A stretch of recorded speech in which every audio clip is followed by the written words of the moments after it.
Alors, bonjour Mélissa Michel, Hmm. vous êtes responsable PACA du mouvement conservateur Oui, 83. 83. Merci de recevoir le Varroa Patriote Hmm. chez vous, à votre domicile. Oui. Alors, je vais rentrer tout de suite un petit peu dans le vif du sujet. Mhm.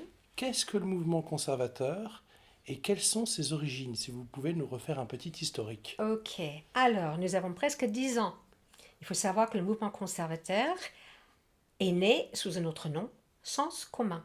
Ça date des fameuses manifestations pour tous de 2013. Mhm, Donc, le mouvement Sens commun a été créé dans les quelques jours qui ont suivi la troisième manifestation qui était en mars 2013. mhm. Ça a été lancé par les jeunes qui s'occupaient du mouvement et notre première présidente, voilà, Madeleine de Gessé.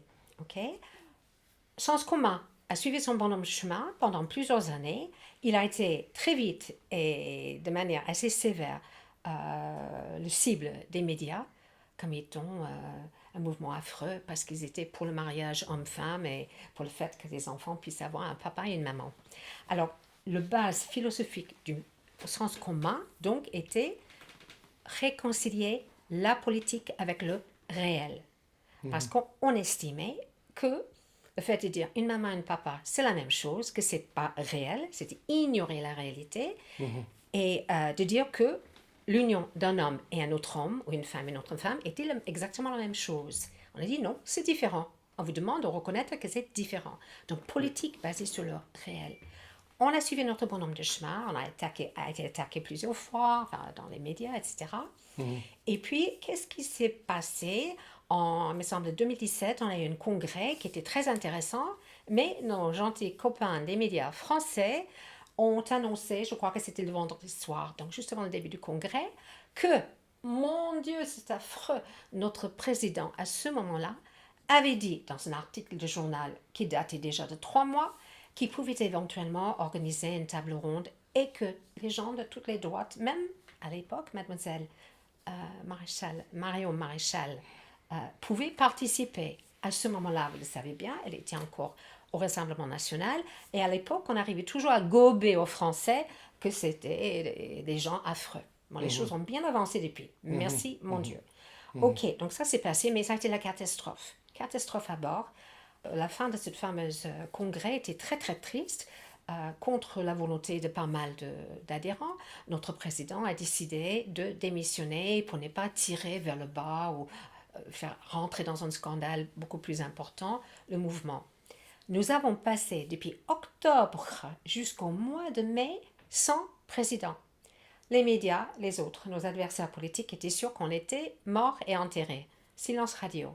Et bingo, au mois de mai, on nous annonce un nouveau président qui était une présidente et qui l'est toujours, Madame Laurence Trochu.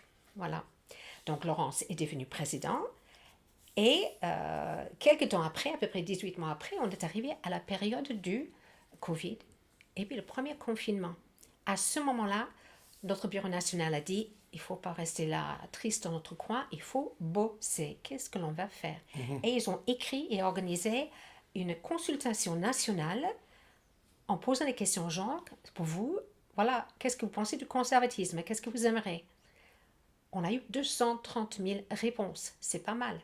Et dans les mois qui ont suivi, notre bureau politique et puis directeur et puis d'autres personnes qui ont prêté main forte ont écrit ce qui est maintenant notre document de base, hein, notre document fondateur, D'accord. le manifeste du conservatisme. Voilà. Donc, D'accord. on est rentré dans cette idée de conservatisme à ce moment-là. L'année d'après, on a eu comme invité un extraordinaire petit bonhomme, très drôle, très anglais, Monsieur Roger Scruton, philosophe, politique, et qui est un petit peu le père du conservatisme anglo-saxon. Il est venu à notre congrès, il a fait des interventions absolument fabuleuses, c'était standing ovation à chaque fois. Voilà, ça c'était le congrès de l'année d'après. Et finalement, dans l'hiver qui a suivi, on s'est posé la question où nous en sommes. On a notre fondation, on sait que les gens sont conservateurs et qu'on commence à comprendre ce que c'est. Qu'est-ce qu'on va faire?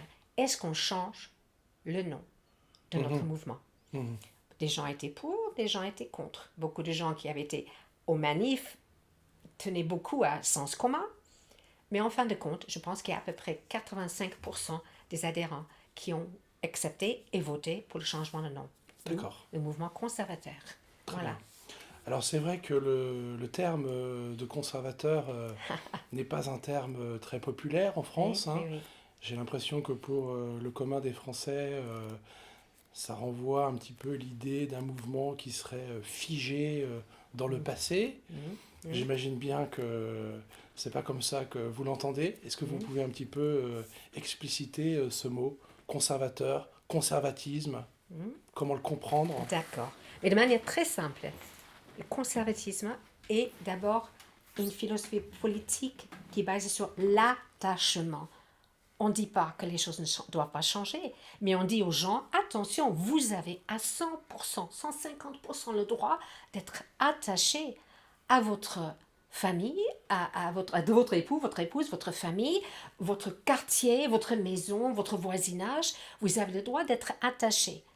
Ça par rapport au progressiste qui dit il faut tout couper, Mhm, aucun attache. mhm. Donc c'est une philosophie d'attachement, d'affection.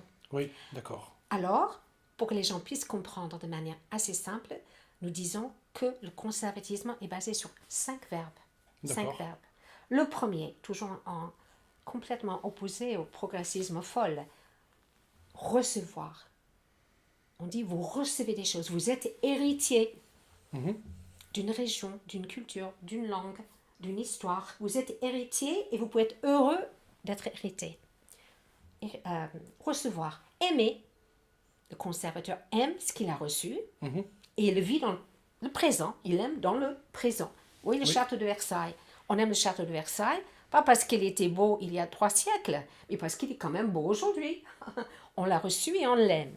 Puisqu'on aime un certain nombre de choses que nous estimons essentielles, on les protège et on les améliore après. Recevoir, aimer, protéger, améliorer pour pouvoir transmettre. Ah, Transmettre, on voudrait pouvoir donner ça à nos enfants, nos petits-enfants, etc. Bon, évidemment, sur ce qu'il faut garder, protéger, bon, le débat est ouvert, mais pour les gens, c'est une façon de voir. À la limite, vous pouvez être de toutes les tendances politiques et dire, au fait, j'aime chez moi, je sais que je l'ai reçu de gens qui m'ont précédé, je veux le garder, je veux le protéger, je voudrais l'améliorer là où il a besoin d'être amélioré pour pouvoir le transmettre. bien sûr. Voilà. Alors au niveau un petit peu des alliances du parti, hein, je crois que le parti au début était proche des Républicains. Voilà. Mhm. Ensuite, il y a eu une alliance, je crois, avec Reconquête, hein, Ok. Bon, là, on va un lors des petit peu présidentielles. Donc rapidement. je prends. Voilà. Est-ce que vous L'origine, pourriez. très rapidement, vous savez, Oui, du Manif pour tous, il y a eu deux groupements finalement. d'accord. Il y a eu LMPT, je suis gentille de parler d'eux, LMPT, qui sont complètement indépendants, une Oui, petite partie qui s'appelle la Manif pour tous, LMPT. oui. Nous, Sens commun, Ça, on a c'était dit, un mouvement politique voilà, ils sont organisés aussi en petits Ah, mouvements d'accord. politiques. D'accord, ok. Nous, on a dit, on est réalistes, on parlait du réconcilier le politique avec le réel. Oui, On était réaliste, on a dit, il faut que l'on rejoigne une partie de droite, mais qui de droite, clairement. Mais on a eu de l'espérance, on espérait dans les LR. On a rejoint les LR. Madame Laurence, à ce moment-là, Monsieur Laurent Wauquiez était président des Républicains. Il a accepté l'arrivée de Madame Laurence Trochu, Oui. qui a fait partie pendant plusieurs années, qui est notre présidente, donc qui a fait Oui. partie plusieurs années du bureau politique Les Républicains. d'accord, très bien. Ok. Alors je raccourcis, j'avance. Nous arrivons au présidentiel. Donc il n'y a pas eu d'autres alliances entre. À ce moment-là, on est resté fidèle, on a travaillé avec les Républicains, D'accord. l'intérêt des Républicains. D'accord. Et on disait, oui, ben, c'est l'aile droite, entre guillemets, des Républicains. Mhm. Et il y avait des gens à l'intérieur du parti qui étaient plutôt, on va dire, j'aime pas trop ces mots, mais enfin, qui prenaient, qui se piquaient en se disant, mais ils sont trop à droite, ils sont trop à droite. Mais enfin, on est resté fidèles. Mhm. Et puis, à un moment donné, Madame Trochu, qui était élue à plusieurs postes locaux dans les Yvelines, au moment des nouvelles élections, et ça approchait les élections présidentielles, le candidat LR, Madame Valérie Pécresse, a refusé de renouveler ses candidatures pour des postes qu'elle avait tenus et très, très, très bien tenus. Donc ça, c'était la claque. On s'est dit, bon, qu'est-ce qu'on fait là? On se couche par terre, C'était un peu le signal. Entre-temps, évidemment, il y avait un certain monsieur Éric Zemmour qui est apparu de manière extraordinaire sur la place politique. Mhm. Nous sommes allés le voir. Laurence l'a rencontré. Il lui a présenté le manifeste du conservatisme. Mhm. Elle lui a dit, si vous êtes d'accord, nous, on, on vous soutient pour Oui, votre campagne et on revient vers vous et on quitte de manière officielle le Parti républicain. d'accord. Voilà ce qui s'est produit. Éric Zemmour a dit, quasiment texto, à Laurence Trochu, c'est parfait. Votre manifeste du conservatisme est nickel. Voilà. Est-ce que le mouvement conservateur s'en est retrouvé revigoré de cette alliance? Ou alors est-ce que vous avez été finalement un peu absorbé par Reconquête? Je dirais que c'est en un premier temps, pendant excusez-moi, pendant la campagne, Oui, évidemment, oui, ah ben, Reconquête, ça allait, c'était oui, to go, to go, to go. Beaucoup de gens du mouvement conservateur ont bossé avec les oui, amis de Reconquête. oui. Donc c'est le risque, et c'est toujours le risque aujourd'hui. Moi, je suis très franc de collier. C'est toujours le risque d'aujourd'hui. Des personnes qui ont trouvé ça very exciting d'être avec Zemmour parce que ça roulait Mhm. et qui ont peut-être laissé tomber un peu. En ce moment, évidemment, moi, je dois bichonner mes adhérents et leur rappeler, voilà pourquoi vous êtes un mouvement conservateur, Oui, qui est en plus, qui est à côté, si vous voulez, mais qui est très important, qui a un rôle, j'ai envie de dire presque philosophique, mais quand même bien raisonné, bien fondé, un rôle que ne joue pas nécessairement Reconquête.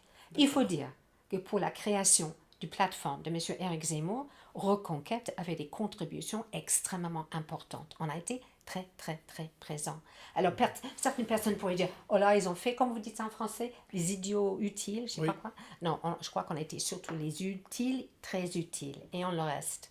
Donc, Madame très bien. Laurence Trogier fait toujours partie du bureau politique de Reconquête, mais nous continuons notre chemin en tant que mouvement conservateur. Donc on pourrait dire que le mouvement conservateur est un petit peu comme un point de repère ou un cadre pour Reconquête. Un point de repère En peut-être quelque sorte, et puis je crois que ce qu'on peut dire, d'influence. c'est qu'on reste très impliqué dans toutes les questions sociétales, alors Oui, que, comme vous le savez, M. Zemmour, quand on lui posait des questions sur les problématiques de PMA, GPA, etc., il a grosso modo dit, j'ai beaucoup de sujets, celui-là, je ne le prends pas en charge maintenant. Nous, on continue à le porter. On oui, continue à le oui, porter. oui, OK? d'accord.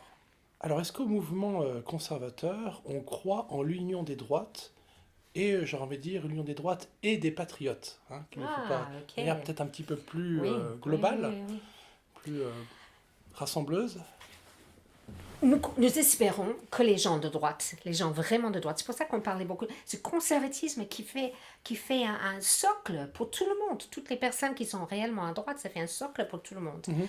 Nous, on espère un jour l'union des droites, mais actuellement, fait depuis quelques mois, nous avons signé maintenant un accord avec Reconquête, avec nos amis de VIA, c'est-à-dire le parti de Jean-Frédéric Poisson, et avec le CNIP, un petit peu inconnu pour les jeunes, Confédération nationale des indépendants et des paysans. Mhm. C'est un noyau, un embryon, nos chers embryons, un embryon d'union des droites.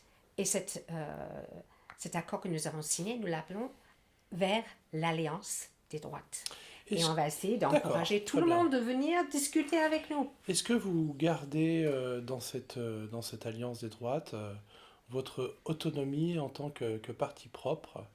Parce que si vous voulez, on a un petit peu l'impression que l'union des droites est souvent comprise à droite comme plutôt l'absorption des droites. Est-ce que c'est une union dans laquelle chacun garde son unicité, j'ai envie de dire? Je pense que, surtout comme je viens de dire, le mouvement conservateur suit de manière très près toutes ces problématiques sociétales, qu'on gardera vraiment notre rôle. Ça, c'est Mhm. vraiment un de nos chevals de bataille le plus important. Mhm. Ceci dit, on parle de tout maintenant. Madame Trochu, cet hiver, va vous parler de l'écologie intégrale. Là, c'est fabuleux, fabuleux. On vient de travailler avec elle. C'est super intéressant. Et il y a une écologie, enfin une approche de l'écologie qui est, entre guillemets, conservatrice. Super intéressant. Ça renvoie à l'attachement. Donc on parle de ça, on parle des problématiques diplomatiques à l'international, l'histoire de la guerre en Ukraine, Évidemment, il y a des personnes qui sont d'accord, pas d'accord avec toute cette historique qui vient de se passer par rapport au vaccin contre le Covid.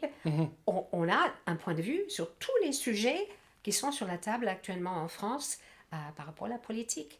Mais on continue à porter vraiment, à mener le combat par rapport à la vie, par rapport aux questions dites sociétales. OK? Bien sûr. Voilà, je vais bien finir par annoncer à nos auditeurs qu'il y a un tout nouveau site du mouvement conservateur dont le but, la raison d'être est de faire connaître beaucoup plus globalement qu'est-ce que c'est le conservatisme. Ce n'est pas pour vous mettre un harpon dessus, c'est pour vous permettre d'apprendre ce que c'est le conservatisme, de faire la connaissance du manifeste du conservatisme et de suivre notre actualité, sans parler d'adhésion. Vous venez voir. mouvementconservateur.fr/restons en contact/ Voilà. Donc on vous encourage d'aller voir. Allez voir. Merci beaucoup. Et quant à vous, n'oubliez pas, si vous avez aimé cette petite émission, likez, abonnez-vous et partagez.